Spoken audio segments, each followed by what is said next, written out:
Well, hey there, and welcome to the Unit 6 review of the AP US History curriculum. This unit covers the time period from 1865 to 1898. And no, that's not a mistake, because this period actually overlaps with period 5, which was 1848 to 1877. But the emphasis in this unit is going to be a little bit different. In this unit, we're going to emphasize the industrialization, the urbanization, and the westward migration of Americans in the second half of the 19th century. So if you're ready to take the grapes of Unit 6 and crush them in your mind vice, then baby, let's get to it. So let's begin by talking about the rise of industrial capitalism that's going on in America during this time. And just so you know, by the time this period ends, America will be the leading industrial power in the world. So how did that happen? That is a good question. I got you. How about we start with railroads? The massive extension of the railroad system during this period created the occasion for a truly national market for goods, and after the Civil War, the number of miles of railroads in America grew fivefold. As such, it encouraged both mass production from manufacturers and mass consumption among consumers, and in doing this, the railways connected the eastern and the western sides of the country, which not only created a national market for goods, as I just said, but also gave Americans a means by which to make the final push towards westward expansion. Now, it's going to be important for you to know that all this railroad building going on during this time was not just a private enterprise kind of thing. In fact, it was governments working with corporations that largely accomplished this. For example, the federal government provided land grants and loan subsidies to private railroad corporations. In fact, the government was so into this project that it gave away something like 170 million acres to the railroad project. And to this end, 4 new transcontinental railroads were built. One of them connected Nebraska to California, another connected New Orleans to Los Angeles, and another connected Kansas City to Los Angeles, and yet another connected Minnesota to Washington. Man, talk about a government rail out.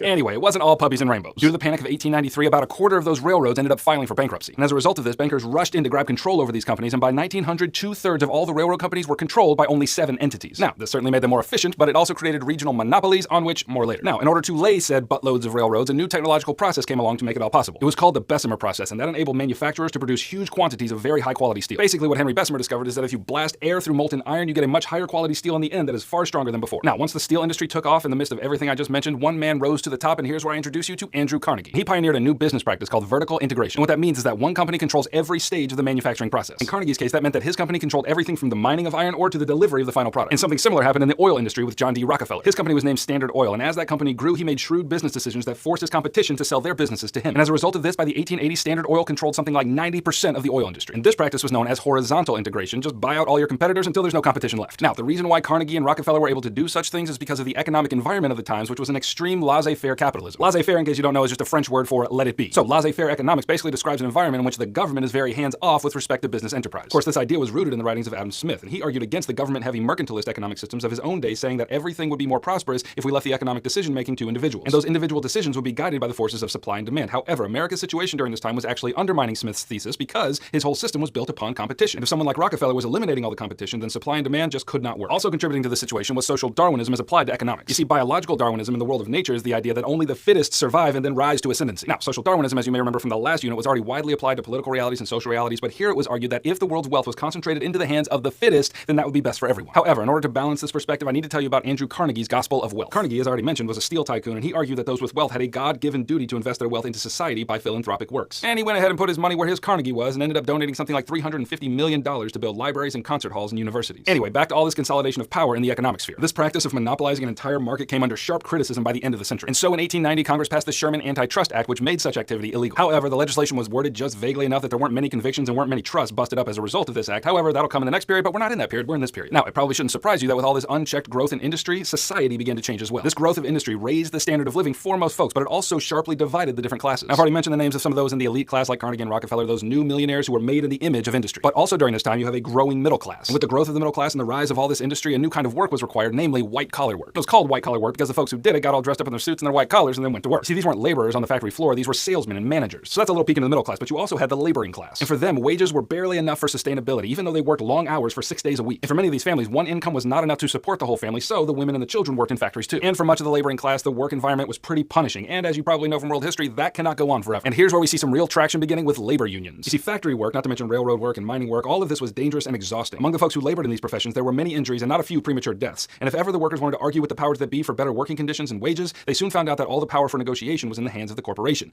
One significant reason for this was owing to the enormous influx of immigrants arriving in America during this time. If factory workers, for example, wanted to agitate for better wages, well, the heads of the corporation could just fire everyone and fill their spots right back up with poor immigrants who would work at that wage. Not least because the factory work didn't require a special set of skills to perform. And so, because one worker or a group of workers really didn't have much power in these negotiations, they began to form labor unions, which at times could have up to 1 million members. And with numbers that strong, employers had to listen. And unions employed all sorts of different tactics in order to agitate for better wages and safer working conditions. One tactic they often used was the strike, and maybe the greatest example of this was the Great Railroad Strike of 1877. In that year, railroad companies cut wages in order to save money during a recession. And as my grandpappy used to say, well, that's stupid. Yes, grandpappy, it was. And the effect of this stupidity was that the railroad workers went on strike in 11 states, which shut down about 60% of the nation's railroads. When the strike became violent, President Hayes sent in troops to quell the violence, but not before a stupidity strike of 1877. In that year, railroad companies cut back power in these negotiations, they began to form labor unions, which at times could have up to 1 million members. And with numbers that strong, employers had to listen. And unions employed all sorts of different tactics in order to agitate for better wages and safer working conditions. One tactic they often used was the strike, and maybe the greatest example of this was the Great Railroad Strike of 1877. In that year, railroad companies cut wages in order to save money during a recession. And as my grandpappy used to say, well, that's stupid. Yes, grandpappy, it was. And the effect of this stupidity was that the railroad workers went on strike in 11 states, which shut down about 60% of the nation's railroads. When the strike became violent, President Hayes sent in troops to quell the violence, but not before 100 people were killed. But the extremity of the situation did get the attention of their employers, and they ended up improving wages and working conditions. And another major strike you should know about is the Pullman strike, which took place near Chicago. And when the Pullman company, who manufactured rail cars, cut wages, grandpappy, stupid, I know. Anyway, as the union workers came to negotiate for higher wages, they ended up getting fired, all of them instead. So with that, our boy Eugene V. Debs, who was the leader of the American Railroad Union, directed the members of his union not to work on any trains with Pullman cars in them. And this one act stopped a good majority of the nation's rail traffic. Now, the railroad owners were on Pullman's side, and so they concocted a scheme where they would link Pullman cars to mail trains and then say to the federal government, I mean, you gotta keep the mail trains running, right? Nothing we can do. And it turned out to be a winning move on their part. Debs and other leaders were jailed for hindering rail traffic of federally supported trains, and then the movement basically died after that. But the point is this, unions tried to stand up for their members and tried to improve their lives, but the large corporations often had the power, and they almost always had the backing of the federal government. But on the upside, people began to realize in the midst of all this unrest that a better balance was required between employers and those whom they employed. Now, it's going to be important for you to know a couple of the major unions that were formed during this time. The first is the Knights of Labor, which became a public entity in 1881. The Knights of Labor were national in scope and open to all members. And I know when I say all laborers, you think I'm going to say that it was all white male laborers, but no, the Knights actually did open up their membership to black people and women as well. And the goals of the Knights of Labor were to abolish child labor and to destroy trusts or monopolies. And at its height, the Knights of Labor had over 700,000 members, so it's kind of a big deal. However, its big dealness was pretty well compromised after an event known as the Haymarket Square Riot in 1886. The Knights of Labor had gathered in Chicago to protest for an 8-hour workday, and right along with them were a couple hundred anarchists. And then at one point during the protest, a bomb exploded. Now, no one knew who set it off, but it was most likely one of the anarchists who were not affiliated with the Knights of Labor. But such nuance was lost on many Americans who associated the bombing with the Knights of Labor, and as a result, many people began to see the labor union movement as violent and radical, and the Knights of Labor began losing membership rapidly. Now, with the decline of that group, another national union rose to take its place, namely the American Federation of Labor. It was an association of craft unions led by a guy named Samuel Gompers, and by 1901, the AFL had over 1 million members on its rolls. And the AFL, too, took up the crusade for higher wages and better working conditions. Now, despite their large numbers and some of their modest successes, they wouldn't have real success into the next period in the Progressive era, but we'll get to that later. All right, well, since we're talking about labor, I suppose we ought to take up the theme of immigration in the second half of the 19th century. So, during that time, the U.S. population basically tripled, and no small part of that growth was from the 16 million immigrants that showed up on the United States shores. And mainly these folks were Europeans of the Irish, Scandinavian, and German persuasion, and they left Europe for a variety of reasons. Some came because of the growing poverty in their country. Others came because of overcrowding and joblessness, and still others came fleeing religious persecution. And they came to America and not somewhere else because of the common notion that America was a land of liberty and opportunity, and in many ways they were correct in their assessment. However, as the immigrant population began to spike, it should not surprise you that there was some backlash to this. And the first group of folks to resist immigrants was, surprisingly, labor unions. Unions opposed immigrants because they worked for very cheap, and they thought that employers would use them to keep wages low and to replace striking workers. Also opposing immigrants were the nativists. Now, nativism by definition is the policy of protecting the interests of those who are native born. An example of a nativist institution during this time was the American Protective Association, which was heavily anti-Catholic. But wait, Heimler, I thought you said that they were against immigrants. What's religion got to do with it? Well, when you consider that the millions of Irish and Italian and Polish immigrants that were showing up were big-time Catholics, I think that's the technical term for it, then you'll realize what this has to do with immigration. Add to that, the social Darwinists got on board too. They believed that immigrants, especially the Irish ones, were racially inferior and therefore would degrade the gene pool. But wait, weren't the Irish immigrants white? Well, yes, they were, but apparently they weren't the right kind of white because they received almost as much hatred and vitriol as the black population of America. All right, well, that's fun. Can we change the subject? Let's just talk about further westward migration during this period. Starting in 1865, many more Americans began pushing westward again after the interruption of the Civil War, and the reason why they did that was the hope of self-sufficiency and independence. And by the time the 19th century came to a close, dang near the whole frontier was already settled. Now, a sizable portion of the western settlers were Chinese folks who made their way across the Pacific for the 1848 gold rush. And by the 1860s, the Chinese population was growing too large for some people's taste, and so the nativists began to pressure Congress to do something about it. And they did. The Chinese Exclusion Act was passed in 1882, and it barred further Chinese immigration. That was kind of a big deal because it was the first time Congress passed an immigration law that specifically targeted a race or nationality. But on to other things, there was also a metric buttload of cattle in the Great Plains region. And the aforementioned construction of railroads into Kansas facilitated the cattle trade in eastern markets. And this worked well while the frontier was unsettled and provided abundant grass upon which the cattle grazed. But due to the eventual overgrazing of the land and the proliferation of homesteaders erecting barbed wire fences across the prairies, the cattle drives basically ended in the 1880s. And speaking of homesteaders, you can hardly blame them. The Homestead Act of 1862 facilitated their movement and their settlement into the West. This little piece of legislation offered 160 acres of free land to folks who settled the land and lived there for 5 years. And as a result of this, hundreds of thousands of native and immigrant families took up the government on that offer between 1870 and 1900. And by 1890, the U.S. Census Bureau declared that the frontier was officially settled. And I know what you're thinking. Everything except for the Oklahoma Territory, right? I mean, after all, that land was given to the Indians by treaty after the Indian removal policies of the 1830s. And the U.S. does not break its treaties with Indians.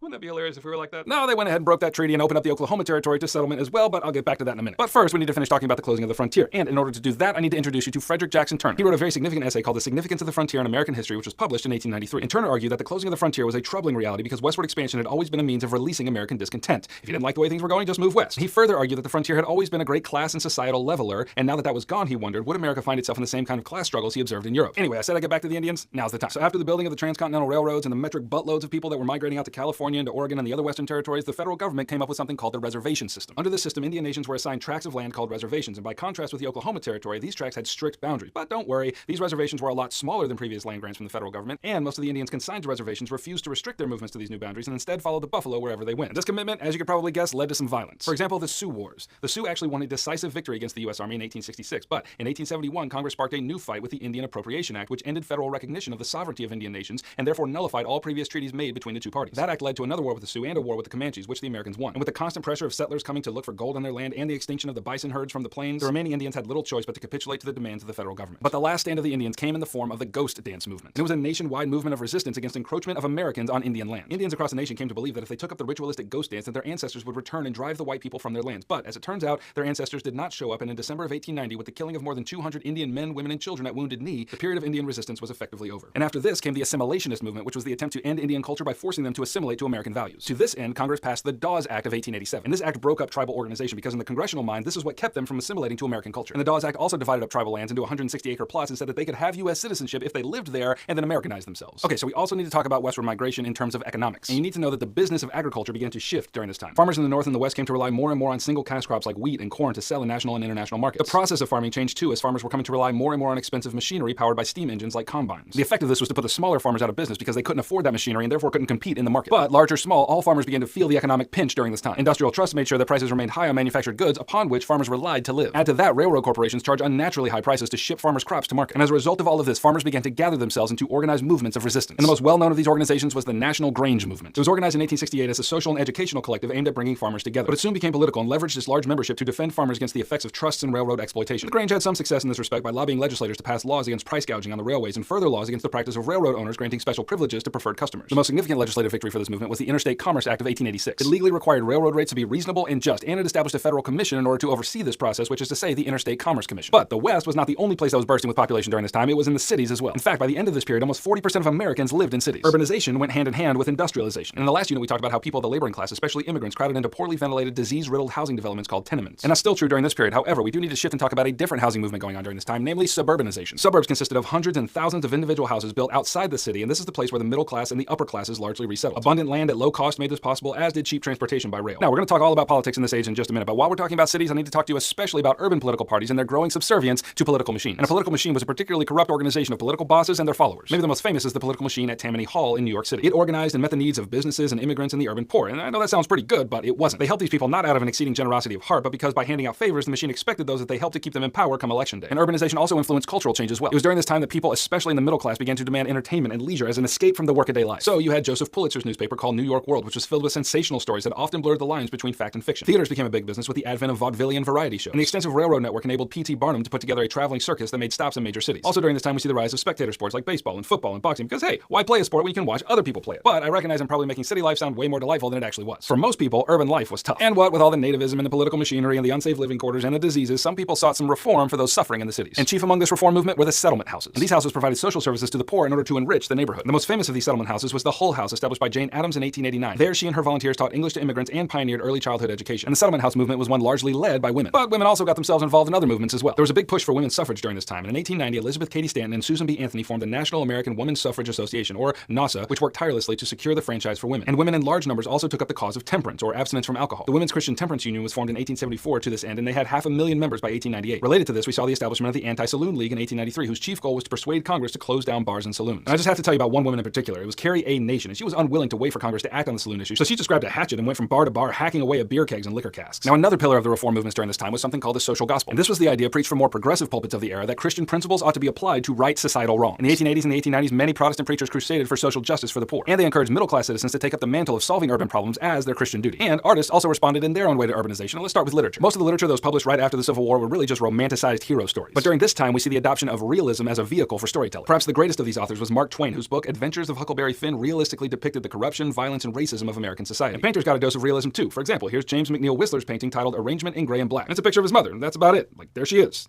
sitting there. So real. And architects too were exploring new innovations in response to urbanization. For example, Frank Lloyd Wright pioneered a natural style of architecture which sought to incorporate the lines and features of the natural environment. Alright, so enough talk about cities, let's head on down to the South and see what's happening there. At the beginning of this period, the South was a much different place than anywhere else in the nation. Henry Grady, who was the editor of a newspaper called the Atlanta Constitution, published a dizzying array of editorials aimed at a new vision of the South's future, which he called the New South. Grady argued that the New South's future would be based on economic diversity and industrial growth and laissez-faire capitalism. And to this end, some southern cities began growing as industrial centers. In fact, southern states surpassed New England as the top manufacturer of textiles in the nation. And further, during this period in the South, population growth and the building of railroads equaled or exceeded any other place in the country. But, big but, huge but, this reality really only occurred in a few isolated places in the South. Everywhere else, it was still mainly a racially segregated agricultural economy. We talked about the agriculture piece in the last unit when we talked about sharecropping, which was really just servitude under a different name. And racial segregation, of course, was not a new reality in the South. Recall that Reconstruction ended in 1877, and when the federal troops withdrew from the South, so too did they withdraw their federal protection of the newly emancipated black population. And owing to the ideology of white supremacy, Southern society was pretty well segregated between the white race and the black race. And a key Supreme Court decision that helped keep this a reality was Plessy versus Ferguson in 1896. In this decision, the court held that it was indeed constitutional to have separate but equal facilities for the different races. So just as long as the separate facilities were equal, that was not a violation of the 14th Amendment for the provision of equal protection of the law. The result of this decision was a wave of new and the expansion of old segregation laws, which became known as Jim Crow laws. Every public place was to be segregated: bathrooms, water fountains, public transportation, and on and on. In addition, these laws prevented blacks from serving on juries, and blacks accused of crimes were sometimes not even given the dignity of a court-ordered sentence, but instead were killed by lynch mobs. Now, black folks did resist this societal inequity, but they did so in different ways. Ida B. Wells, for example, was the editor of a newspaper, and she editorialized against lynchings in the system of Jim Crow. For her efforts, she had her life threatened and her presses destroyed. So she moved north to continue the resistance. Henry Turner had a different idea to solve the race problem in the South. He started the International Migration Society in 1894, which facilitated the migration of blacks to Africa. Now, not many folks took him up on this, but some did. And yet another form of resistance came from Booker T. Washington. He was a former slave who had secured a good education and trained other black men to become economically self-sufficient. And Washington argued that such self-sufficiency would make them more powerful than merely gaining access to the ballot box. So Washington encouraged his followers not to fuss about fighting inequality on a political level, which was largely out of their control. Instead, work to become economically powerful, and that will have the same effect. All right, now let's turn the corner and talk about politics during this time. And politics during this time was largely hands-off and stunk powerfully of corruption. As I already mentioned, there was a widespread belief in limited government and laissez-faire economics, and that translated into very little government intervention in business and industry during this time. Now, the major political parties of the age were the Republicans and the Democrats, and their platforms basically corresponded to the lingering divisions after the Civil War. Republicans could count on the votes from a variety of folks, including blacks, middle-class businessmen, and Protestants. Democrats could count on the votes from big city political machines and the growing population of immigrants. And neither party really had a strong legislative agenda for most of this period, so politics was really just a game of winning elections and awarding jobs to faithful party supporters, which is a practice known as patronage. There were basically three issues that the parties fought about during this time. There was civil service, money, and tariffs, and we'll look at each in turn. First, civil service. The practice of party patronage came under serious criticism after the assassination of President James Garfield.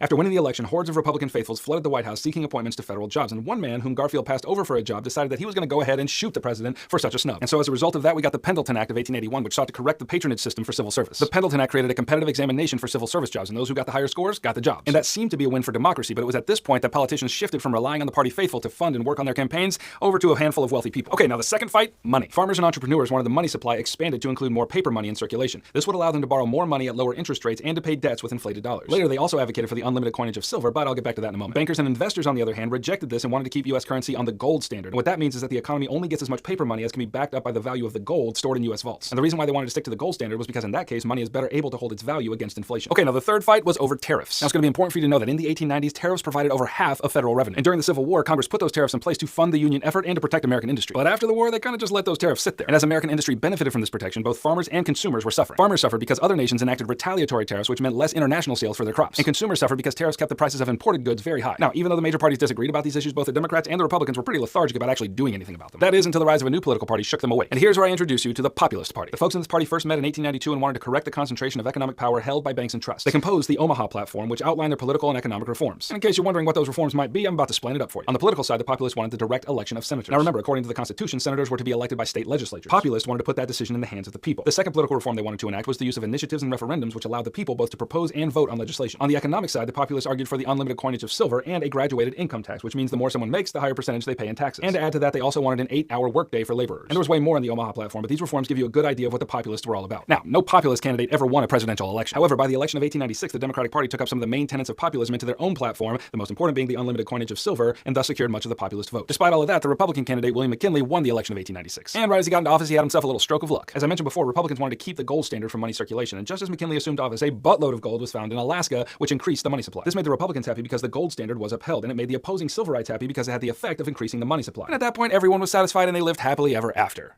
For like 5 minutes, and then things get tense again in the next period, but we're gonna save that for the next unit. I'll see you there.